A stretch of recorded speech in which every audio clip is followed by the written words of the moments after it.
Hi everyone, welcome back to explore literature. इस video के अंदर हम डिस्कस कर रहे हैं जीई अंडरस्टैंडिंग इंटरनेशनल रिलेशंस की यूनिट नंबर 3 का chapter second, economic inequalities, rich state versus poor state. इससे पहले के सारे चैप्टर्स को अपलोड कर दिया गया है, तो उसको आप प्लेलिस्ट में चेक कर सकते हैं और प्लेलिस्ट का लिंक आपको डिस्क्रिप्शन में मिल जाएगा।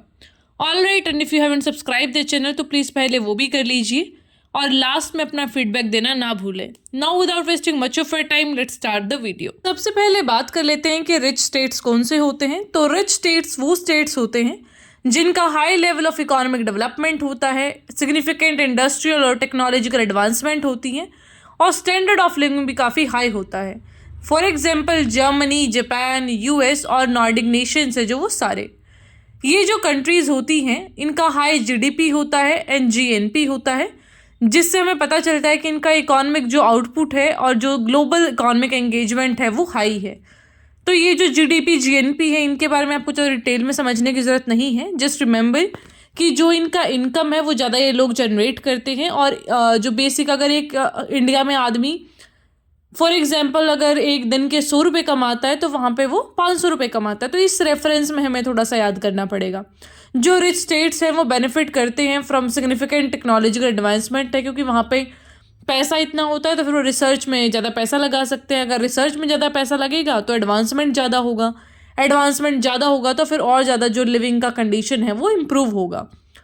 ये जो इनोवेशन है वो फोस्टर करती हैं कॉम्पिटिटिव एडवांटेजेस में, क्योंकि जब भी आपके पास कुछ ऐसा टेक्नोलॉजी हाई लेवल की होती है फिर आपको एडवांटेज मिल ही जाता है इसमें हर एक तरीके से, या तो फिर वो स्पेस टेक्नोलॉजी में हो, मिलिट्री में हो, किसी भी तरीके से यूल बी एट दैट एक बेनिफिट वाले एज पे हमेशा।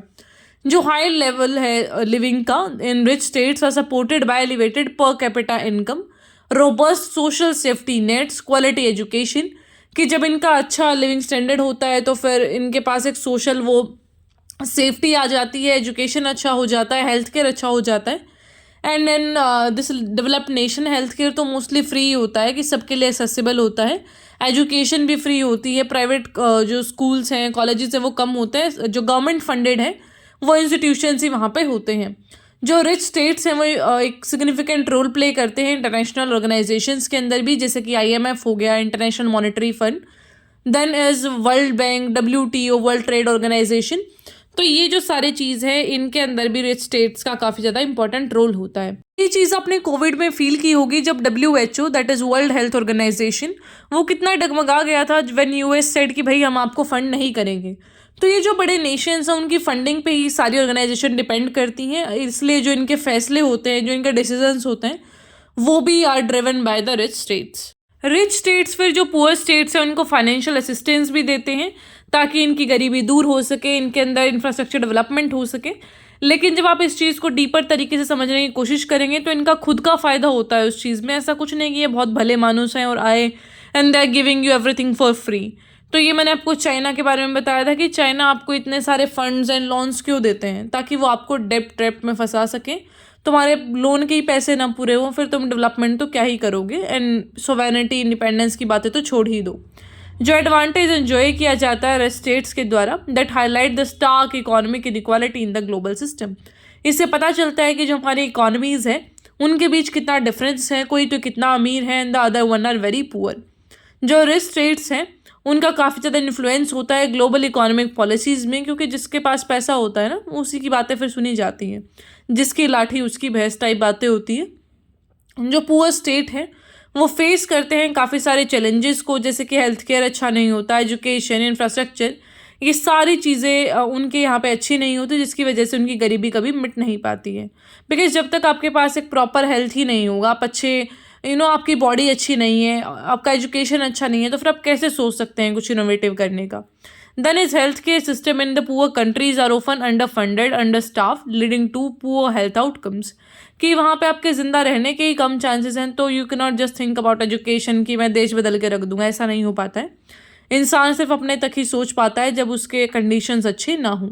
तो अब ये देश इतने पुअर होते हैं तो यहाँ पे इंफ्रास्ट्रक्चर भी अच्छा नहीं होता, ना ही प्रॉपर रोड्स होते हैं, इलेक्ट्रिसिटी, वाटर सप्लाई, कुछ भी नहीं होता यहाँ पे। इन पुअर स्टेट्स के अंदर बहुत ज़्यादा डेब्ट का एक बर्डन होता है, डाइवर्टिंग रिसोर्सेज, मतलब कि यहाँ पे क्या होता है कि जब आपके पास कुछ ना हो तो डेवलप्ड कंट्रीज़ क्या करती हैं, अब रिसोर्सेज तो हैं, फॉर एग्जांपल अफ्रीकन नेशंस, वहाँ पे रिसोर्सेज बहुत सारा है, नेचुरल रिसोर्सेज। अब इतनी ना तो टेक्नोलॉजी है ना इतना पैसा है कि उस नेचुरल रिसोर्सेज को निकाल के वो कुछ उससे प्रोडक्टिव कर सके, कुछ बेनिफिट गैदर कर सके। ऐसा वो नहीं कर पाते, तो ये उनको ऐसा चंद पैसे दे के and they are just earning in leaps and bounds कि भाई हाँ हम यहाँ से फ़ायदा निकालेंगे। तो इस तरीके से एक्सप्लॉइट करते हैं ये डेवलप्ड नेशन, जो लिस्ट डेवलप्ड कंट्रीज़ हैं उनको। अब इतने ज़्यादा जब लोगों के पास गरीबी होती है तो फिर वो ज़्यादा रैशनैलिटी, एथिक्स, मॉरल्स के बारे में भी नहीं सोचते। इस वजह से फिर करप्शन भी काफ़ी बढ़ता है, पॉलिटिकल इंस्टेबिलिटी आती है, सरकारें भी आपको लूटने खसोटने का सोचेंगी कि भाई इनसे निकाल लो जो निकल रहा है। देन करप्शन की प्रॉब्लम को अगर आपको एड्रेस करना है तो स्ट्रॉन्ग लीगल फ्रेमवर्क लेके आना पड़ेगा, ट्रांसपेरेंट गवर्नमेंट लेके आनी पड़ेगी, रोबस्ट इंस्टीट्यूशंस चाहिए और इनके अंदर फिर आपको पैसा लगाना पड़ेगा। पैसा है नहीं तो समस्या इज़ कॉन्टिन्यूस, ऐसा बहुत सालों से। तो ये चीज़ आपको अंडरस्टैंड करना पड़ेगा कि किस तरीके से जो पुअर स्टेट्स हैं वो एक विशियस साइकिल ऑफ पॉवर्टी में फंस के रह जाते हैं। जो पुअर स्टेट्स हैं वो मोस्टली रिलाई करते हैं इंटरनेशनल एड्स पे, डेट रिलीफ पे, डेवलपमेंट प्रोग्राम्स पे कि भाई कोई तो आएगा हमारी मदद करेगा। इस तरीके से उनकी ज़िंदगी गुजर बसर करती है।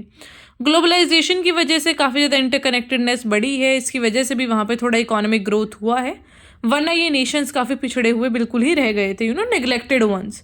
तो अफ्रीका में भी अभी एवरीवन इज़ वेरी इंटरेस्टेड कि हाँ भाई हम वहाँ पे जाएँ, सारे रिसोर्सेज को कैप्चर करें। इस तरीके से जो इमर्जिंग इकोनॉमीज़ हैं जैसे कि चाइना एंड इंडिया, उनकी वजह से भी काफ़ी ज़्यादा जो ग्रोथ हुआ है, मिलियंस ऑफ जो पीपल हैं वो पॉवर्टी से निकले हैं।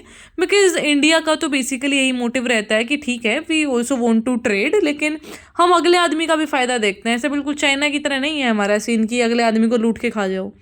Then is FDI. This thing has facilitated the transfer of technology, skills and capital from developed countries. तो फिर developed countries से अब जो टेक्नोलॉजी है वो भी ट्रांसफ़र हो रहा है, एंड जो लिविंग कंडीशंस है वो काफ़ी ज़्यादा इम्प्रूव हो रही हैं जो डेवलप्ड नेशन से developing and least developed nations की भी। Then is despite its benefit, जो ग्लोबलाइजेशन है उसने इकोनॉमिक जो गैप है विद इन द कंट्री उसको भी काफ़ी ज़्यादा ब्रॉडन किया है, क्योंकि जो लोग अच्छे से स्किल गैदर कर पाते हैं they can take the job, otherwise जो सारे बाकी लोग हैं वो पिछड़ के रह जाते हैं। ग्लोबल स्केल पे भी जो डेवलप कंट्रीज़ हैं अपने एडवांस्ड इंडस्ट्रीज़ और टेक्नोलॉजिकल कैपेबिलिटीज़ के साथ काफ़ी फ़ायदा उठाती हैं ग्लोबलाइजेशन की वजह से, जहाँ पे जो दूसरी डेवलपिंग कंट्रीज़ हैं वो मार्जिनलाइज रह जाती हैं। डेवलप्ड कंट्रीज़ अपना सिग्निफिकेंट जो इन्फ्लुएंस है वो एक्सर्ट करती हैं ग्लोबल इकोनॉमिक पॉलिसीज़ पे। फिर हमने ये बात पहले भी कर ली थी कि जो इंटरनेशनल मॉनेटरी फंड है, वर्ल्ड बैंक है, इनकी पॉलिसीज़ और जो भी सारे प्रोग्राम्स होते हैं उन पे काफ़ी ज़्यादा इन्फ्लुएंस होता है डेवलप्ड कंट्रीज़ का। फिर एक क्वेश्चन ये भी आ सकता है कि MNCs का क्या रोल है ग्लोबल इकोनॉमीज़ में और IR में इसका क्या कुछ इम्पैक्ट है। तो MNCs होती है मल्टी नेशनल कॉरपोरेशंस, मतलब कि एक कंपनी जिसकी ब्रांचेस बहुत सारी जगह पे हों उनको MNCs बोलते हैं। फॉर एग्जांपल अमेरिका की कंपनी अगर इंडिया में वर्क कर रही है या फिर किसी और नेशन में वर्क कर रही है तो वो MNC हो गई। उनका ग्लोबल इकोनॉमिक इनइक्वालिटीज़ को शेप करने में काफ़ी ज़्यादा एक इम्पॉर्टेंट रोल माना जाता है। इन्होंने बहुत सारे इन्वेस्टमेंट लेके आए, ये जॉब्स दी इन्होंने पुअर स्टेट से, लेकिन ये काफ़ी ज़्यादा एक्सप्लॉइट भी करते हैं लोकल रिसोर्सेज और लेबर्स को। इनकी वजह से अनइवन डेवलपमेंट होता है, डिपेंडेंसी बढ़ती है डेवलप्ड इकोनॉमीज़ के ऊपर। जो MNCs हैं वो इकोनॉमिक ग्रोथ करवाती हैं इन्वेस्टमेंट देकर, टेक्नोलॉजी देके, एम्प्लॉयमेंट देके, बट स्टिल इनका जो एक इनइक्वालिटी को बढ़ाने वाला एक ड्रॉबैक है that is very much existent है। फिर जो MNCs हैं often outsource production to develop countries to benefit from lower labour cost. ये यहाँ से लोअर लेबर कोस्ट में काम करवाती हैं और अपने देश में फिर सारे प्रोडक्ट को आउटसोर्स कर लेती हैं। इनकी वजह से जो लोकल बिजनेस है वो भी हैम्पर होता है और पॉलिटिकल इन्फ्लुएंस भी काफ़ी चलते हैं इनके ऑन द लोकल जो डोमेस्टिक हमारी पॉलिटिक्स है उसके ऊपर। So that is all about MNCs। Then the next point is कि जो मॉडर्नाइजेशन की थियरी है उसको काफ़ी ज़्यादा क्रिटिक भी किया जाता है, ये बोल के कि भाई जो हमारा हिस्ट्री है, कल्चर है, उसके ऊपर एक साइज फिट वाली चीज़ ला के रख दी जाती है कि भाई जो वेस्टर्न कल्चर है उसको ही आप सब मानेंगे, अपनाएंगे। बिकॉज अभी जो फूड हैबिट्स हैं, हमारी क्लोथिंग सेंस है, वो सारी चीज़ें बहुत ज़्यादा इन्फ्लुएंस्ड है वेस्टर्न सोसाइटी से, वहाँ के कल्चर से, जिसकी वजह से जो सारा वर्ल्ड है वो एक जैसा सा बनता जा रहा है। अब हर जगह आपको पिज़्ज़ाज़ मिल जाएंगे, बर्गर्स मिल जाएंगे, you can find the Chinese cuisines, Italian, कहीं का भी आप देख लो, हर जगह का खाना आपको मिल जाएगा एक दूसरे देश में। जो एप्लीकेशन है मॉडर्नाइजेशन थियरी का, उससे भी ज़्यादा इनइक्वालिटीज़ बढ़ती हैं क्योंकि वो western centric model of development है जो उसको प्रमोट करता है, उससे फिर हमारा जो लोकल इकोनॉमी है वो पीछे रह जाता है, फिर इनइक्वालिटीज़ तो बढ़ेंगी ही। जो वर्ल्ड सिस्टम थियरी है वो पोजिट करता है that the global economy is divided into core, semi periphery and peripheral regions. तो इस तरीके से पूरा एक द हायरार्की इज़ डेवलप्ड कि एक रिच नेशन है, फिर उसके बीच में मिडिल जो कंट्रीज़ आ जाती हैं, then is the least developed countries. तो ऐसे पूरा जो इकॉनमी है वो वर्क करता है, और इंटरनेशनल रिलेशंस में economics, politics, everything is very important, even हमारा एनवायरनमेंट भी। So that's it about this unit number 3 का चैप्टर 2। आई होप आपको समझ आया होगा। फिर भी कोई क्वेश्चन क्वेरी जो भी है उसे पूछ लेना। You can follow me on Instagram, और तुम क्वेश्चंस भी पूछ सकते हो टेलीग्राम चैनल पर ज्वाइन करके।